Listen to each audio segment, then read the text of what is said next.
bakkalcha bari. Bakkalcha bari. Qophiin kun walta'iinsa Faanaa Broadcasting Corporative Yuunivarsiitii naannoo Oromiyaatiin qophaa'ee torbanitti yeroo kana kan isiniif dhiyaatudha. Qophiin bakkalcha barii dhimmoota sochii yuunivarsiitichaa wajjin wal qabatan irratti xiyyeeffatan qabatee eeffammoota Faanaa Asallaa 90.0, Faanaa Shaashamannee 300.4, Faanaa Naqamtee 96.1, Faanaa Haramayaa 94.8 fi Faanaa Jimmaa 98.1tiin torbanitti guyyaa tokko isiniif tamsa. Bakkalcha barii. Bakkalcha bari.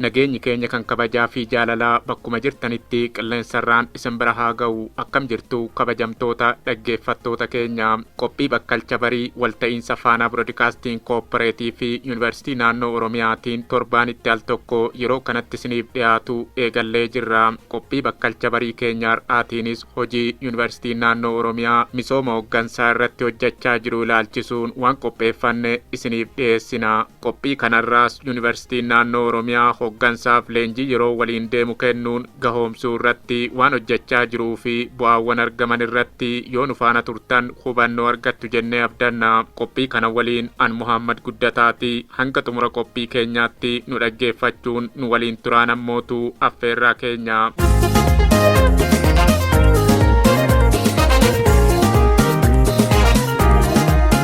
Waliin jireenya hawaasummaa keessatti maatiin wal kabajuu, walii abboomuu fi wal danda'uun jiraachuu barbaachisa. Kana keessattis ga'een abbaa manaa fi haadha manaa maatii hoogganuu keessatti qaban olaanaa ta'uun beekamaadha. Akkuma kana biyyoonni addunyaa kanarra jiran nama isaan hoogganuun akkaataa heeraa fi seera bulmaata qabaniin durfamuun kan bulanidha. Saayinsiin hooggansaa fi kenna tajaajilaa yeroo yeroon fooyya'aa fi jijjiiramaa akka dhufe immootu beekamaadha. Yuunivarsiitii naannoo Oromiyaatti pirezidaantiin ittaanaan damee misooma hooggansaa obbo Abarraa Olaanaa addunyaa irratti qormaataa fi carraalee mudatan irra aanuu fi faayidaa argamsiisuuf hooggansa ga'umsaaf dandeettii cimaa qabu kan argannoo saayinsiif teknoolojii waliin gara fuula duraatti biyya ceesisu qabaachuu akka barbaachisu dubbatan. Akkuma beekamu addunyaa amma keessa jirru addunyaa saffisaan jijjiirama guddaa keessatti argamte. Gama siyaasaatiinis, gama dinagdeetiinis, gama hawaasummaatiif jijjiirama cimaa jira. Dorgommii cimaadhaas kan gaggeeffamu jechuudha. Egaa addunyaa kana keessatti jijjiirama dhufu kana keessatti qormaataa fi carraasitti fidee dhufaa jechuudha. Qormaatilee carraa kana immoo qormaata dhufan sana sirriitti qolachuu kan danda'amu yoo hooggansa ga'umsa gama beekumsaatiin, gama ogummaatii fi ilaalchaan akkasumas immoo teekinooloojii ammayyaa nama gonfate yoo qabaate duwwaadha jechuudha. Kanaaf qormaatileen dhufan keessaas alaas siyaasaanis dinagdees hawaasummaadhaanis nama qunnama. Isa kana immoo kan qolachuu dandeessu hooggansa uummata qindeessee rakkoo dhufuu danda'an sana rakkoo siyaasaa ta'uu danda'a, rakkoo dinagdee ta'uu danda'a, rakkoo hawaasummaa ta'uu danda'a, rakkoo uumamaas ta'uu danda'a, jijjiirama qilleensaas ta'uu danda'a. Isa kana hooggansa lapheef sammuu uummataa sana booji'ee duuka dhiyeessee rakkoo sana qolachuu danda'u. Egaa qormaata duwwaa miti addunyaan kun kan fudhattee dhuftu gama biraatiin carraas qabdi jechuudha. Maaliif amma addunyaan keessa jirru addunyaa globalizeeshinii keessatti asirratti immoo carraa sana keessattis fayyadamuudhaaf hooggansa barbaachisaa jechuudha. Kanaaf hooggansa ga'umsuu barbaachisaa jechuudha. Kana malees jireenya addunyaa kanaa keessatti hooggansi kan rakkoo hiikuu fi guddinni akka dhufuuf daandii agarsiisu ta'us obbo Abarraa Olaanaa ibsaniiru. Fedhii dhala namaa wajjin wal qabata hooggansi jechuudha. Numti gaafa dhalanne uumamaan namni iyyuu ijoollee taanee daa'ima taanee gaafa dhalanne waan nu miidhuuf nu miidharraa akka nu barru yookaan immoo akka nu rakkoo sarara eenyuun maatii keenya nu barsiisa jechuudha. Kaayyoo akka qabaannus kaayyoon keenya maal akka ta'es akka hubannus akka addaan baafannus galmas akka qabaan maatii nu barsiisa jechuudha. Kanaaf hawaasatti gaafa dhuftu immoo hawaasni kaayyoo guddinaa akka inni qabaatu hawaasni balaaf rakkoo qunnamu qolachuu akka danda'u hooggansa barbaachisaa jechuudha. Hoogganamuu qaba jechuudha. Egaa kaleessas har'as biyyoonni gama misoomaatiinis gama siyaasaa dinagdeenis akka badhaadhanuuf akka hiyyooman gahee guddaa kan taphate hooggansa jechuudha. Boris itti fufaa jechuudha. Hooggansi meeshaa rakkoo ittiin qolannu kana duwwaas immoo tun ta'in immoo biyyoonni misoomaa fi hawaasummaa fi siyaasaan akka dagaaganus kan taasisu waan ta'eef boris kan itti fufuudha jechuudha. Meeshaan hooggansa bakka bu'uu hin danda'u. Akkaataa itti hooggannu, hojimaata itti hooggannu iyyuu ammayyaa'uu danda'a jechuudha. Kanaaf guddina biyyaa tokko yaaduun hin danda'amu jechuudha hooggansaan alatti. Kanaaf hooggansi har'a yoo fudhannee jiraalle mata duree ho'aa dorgommii addunyaati. Kanaaf yuunivarsiitiin keenyas kan irratti xiyyeeffatee hojjetu jechuudha hooggansa irratti jechuudha.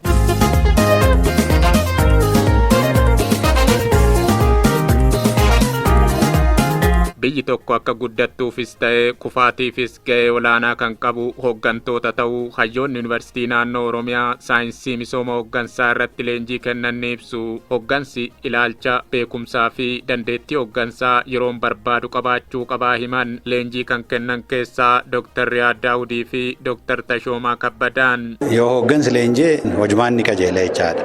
Hooggansi beekumsa irratti hundaa'ee dandeettii isaa cimsatee ilaalcha isaa sirreeffate wanneen sadiin kunniin hooggansaaf barbaachisaadha. Ilaalcha, dandeettii fi beekumsa ofii cimsachuu barbaachisa. Kanaaf biyya takka guddisuudhaaf hooggansa beekumsa irratti hundaa'ee hoogganu, ilaalcha biyya guddisuutiin dagaageetiin hoogganuu fi dandeettii hoogganuudha saayinsii hooggansaatiin irratti hundaa'eetiin hoogganu qabaachuun dirqama waan taateef. Kanaaf leenjiin hooggansaallee kanaaf barbaachisa. Hooggansi bu'uura guddina biyyaati jechaadha.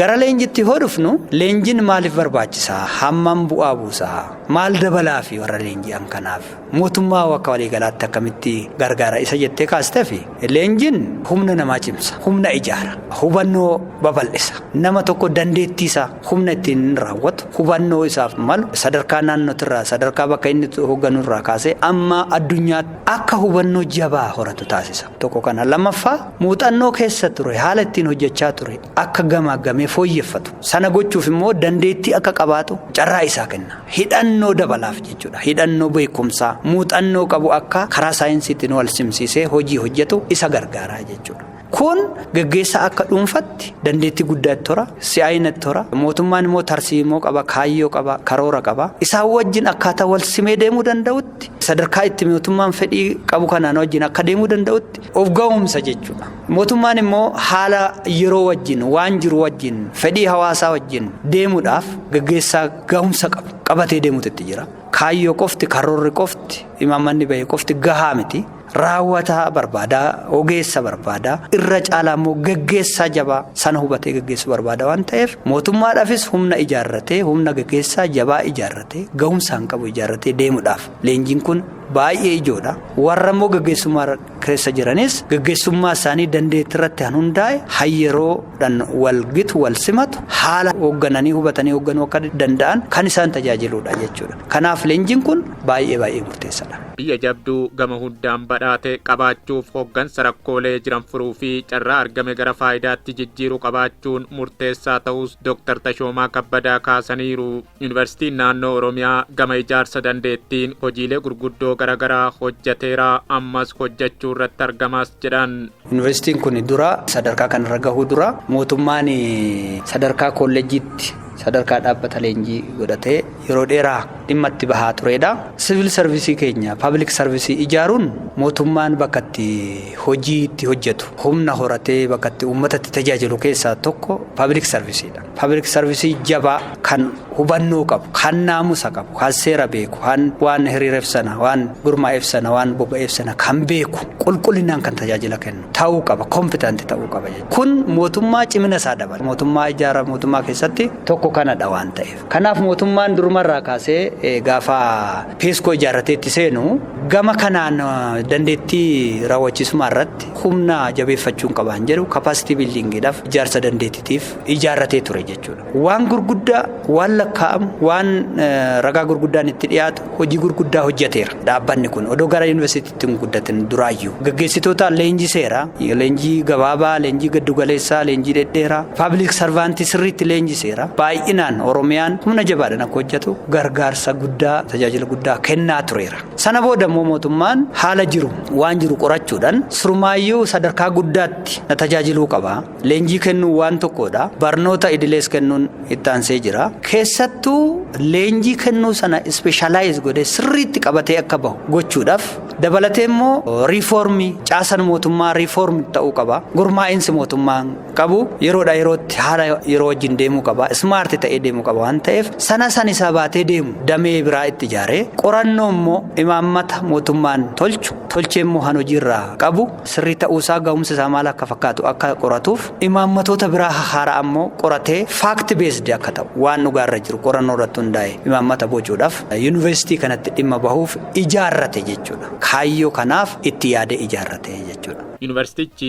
ga'umsa gaggeessummaarra jiru fooyyessuu fi haala yeroo waliin jijjiirama dhufu simatee hooggansa bu'aa fiduuf hojjetu uumuuf ga'ee isaa baachaa jira jedhan Yuunivarsiitii naannoo Oromiyaatti pirezidaantiin ittaanaan damee misooma hooggansaa obbo Abarraa Olaanaan yeroo ammaattis dameewwan 3 hundeessuun ergamaa fi mul'ata isaa milkeessuuf hojjechaa jiraachuu ibsaniiru. Akkuma beekamu yuunivarsiitiin kun amma damee gurguddaa 3 qaba jechuudha. Tokko damee baatuu muummicha yuunivarsiitii keessatti argamudha. Yeroo ammaa digirii jalqabaatii kaasee amma sagantaa PhD yookaan digirii 2 jalqabnee jirra. Gama kanaan tokkoffaa barnootaan yeroo dheeraadhaan qabatee barsiisa. Nama hundammoo yeroo dheeraa barsiisuu kan hin dandeenye yoo barates immoo namni yeroodhaan immoo leenjiidhaan yeroon haaromuu waan qabuuf immoo keessumattuu immoo damee misooma hooggansaa Adaamaa kan hundaa'e hooggantoota sadarkaa naannoo irraa kaasanii hanga sadarkaa bu'uuraatti jiran jechuudha. Isa kana ga'umsuudhaaf kan hundaa'e jechuudha. Leenjii gaggabaabaa jechuudha. Qorannoo hooggansa irratti mul'atu jechuudha. Gama kanaan hojiin jalqabamee jira. Keessattuu waggaa darbe kan walitti dabalamne. Gama kanaan akadameetis kan hundaa'e waggaa darbe jechuudha karaa saayinsawaa ta'een. Gama kanaan yeroo ammaa leenjii kennaa jira. Leenjiin kanaan dura kennamaa ture callumadeetti. Namootuma fedha isaaniitti hundaa'anii yookaan immoo raagaa adda addaarraa fidaniiti. Amma garuu karaa saayinsawaa ta'een muujuliin qophaa'ee irratti walii galamee leenjiinis immoo saayiziin leenjii seenyuu wal leenjisuu leenjistootaa fudhatanii leenjiitti adeemee jirra. Barana jalqabnee jirra. Durii gara 4,500 iddoo tokkotti gidduu tokkotti qabamee leenjifamaa ture. Amma garuu gadi buunee godinatti haala qabatamaa godinaatiin karaa riisoorsii xiqqeessuun baasii xiqqeessuun leenjisa itti gallee jirra. Hanga ammaatti yoo xiqqaate gara nama hooggansa 6,000 kan godinaa kaasee amma magaalota faanaa biroo bira geenyee jirra. Fuulduratti bal'inaanis itti deemna jenneetti kan yaadaa jirru.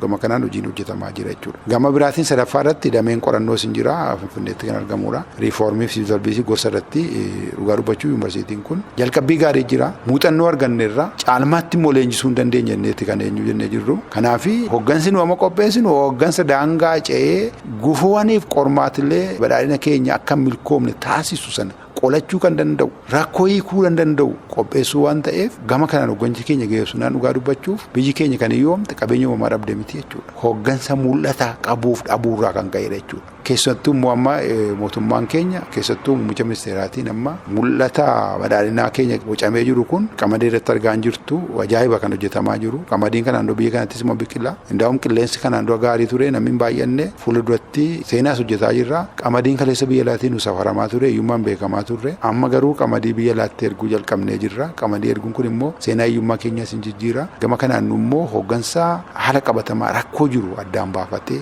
rakkoo sana qolachuu danda'u qabeenya uumamaa naannoo sana jiru uummata qindeessee itti fayyadamuu danda'u keessatti hin hojjenneeti abdiis kan qabnu jechuudha.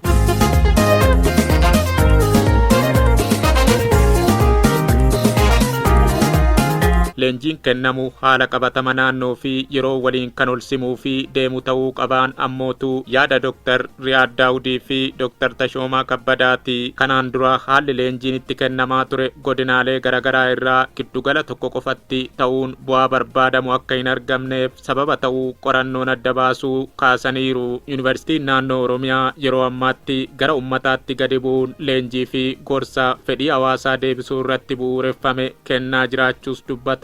Duraan 2014 fi saniin dura bakka tokkotti hooggansa aanolee godinaalee gara Adaamaatti waamee ture. Yuunivarsiitiin kan leenjisaa ture. Nama baay'eedha bakka tokkotti leenjisaa kan turre. Inni suni amma kana bu'a qabeessa jennee waan itti namaniniif garee xixiqqaatti gadi buunee bakka hooggansi hojii isaa hoogganutti haala qabatamaa naannoo inni hoogganutti aanaa inni hoogganu ganda inni hoogganutti gadi buunee fakkeennotuma aanaa isaarra jiru ganda isaarra jiru adda baafannee leenjisuudhaaf 2015 irratti haala sochoonee marsaa duraa xumuree marsaa lammaffaa irra jirra.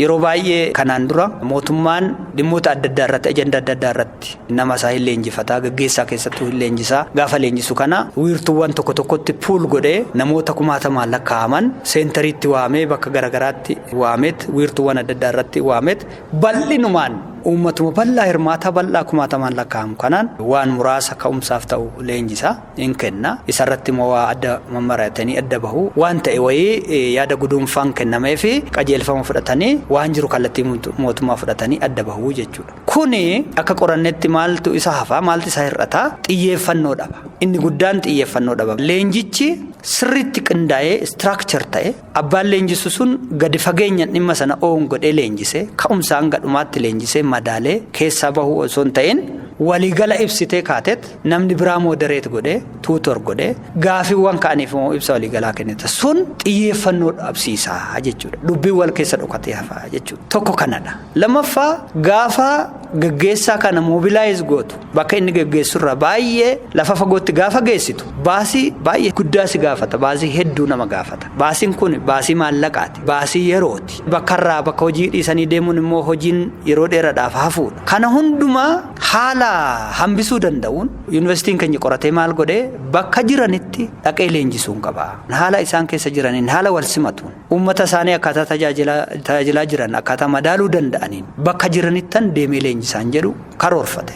Gaafa kana jedhu tokko bakka hojii isaaniitti leenji'u, lamaan baasiin baay'ee hir'ata, sadaffaan riskiitu hir'ata. Haalli keessa jirrus hin beekama. Gaggeessaa bakka tokkorraa gara lafa fagootti lafa dheeraa travel goosisuun geejjibsiisuun ulfaataadha, riskii qaba. Yuunivarsiitiin keenya kana hundumaa karaa hambisuun dhaqee lafa isaan jiranitti ogeessa qabuun, ogeessa maachur ta'an, ogeessa gahumsa qaban qaba. Sanada leenjii sirriitti qophaa'an qaba. Kana fudhatee dhaqee qindoomina godinaa wajjin magaalaa wajjin gaggeessaa kana lafa jiranitti leenjii gahaa ta'e tasgabbii qabu kennaafi jechuudha. Haala kanatti hin jirru amma.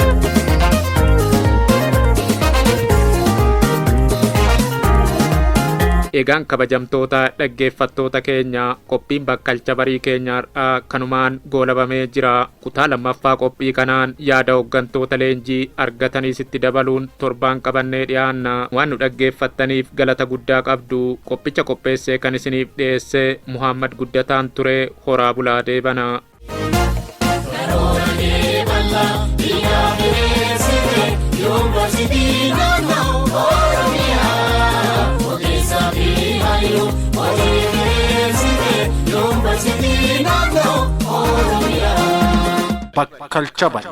Bakkalcha barii. Qophiin kun walta'iinsa Faanaa Broadcasting Corporative fi Yuunivarsiitii Naannoo Oromiyaatiin qophaa'ee torbanitti yeroo kana kan isiniif dhiyaatudha. Qophiin bakkalcha barii dhimmoota sochii yuunivarsiitichaa wajjin wal qabatan irratti xiyyeeffatan qabatee eeffamoota Faanaa Asallaa 90.0, Faanaa Shaashamannee 300.4, Faanaa Naqamtee 96.1, Faanaa Haramayaa 94.8 fi Faanaa Jimmaa 98.1tiin torbanitti guyyaa tokko isiniif tamsa'a. Bakkalcha barii. Bakkalcha barii.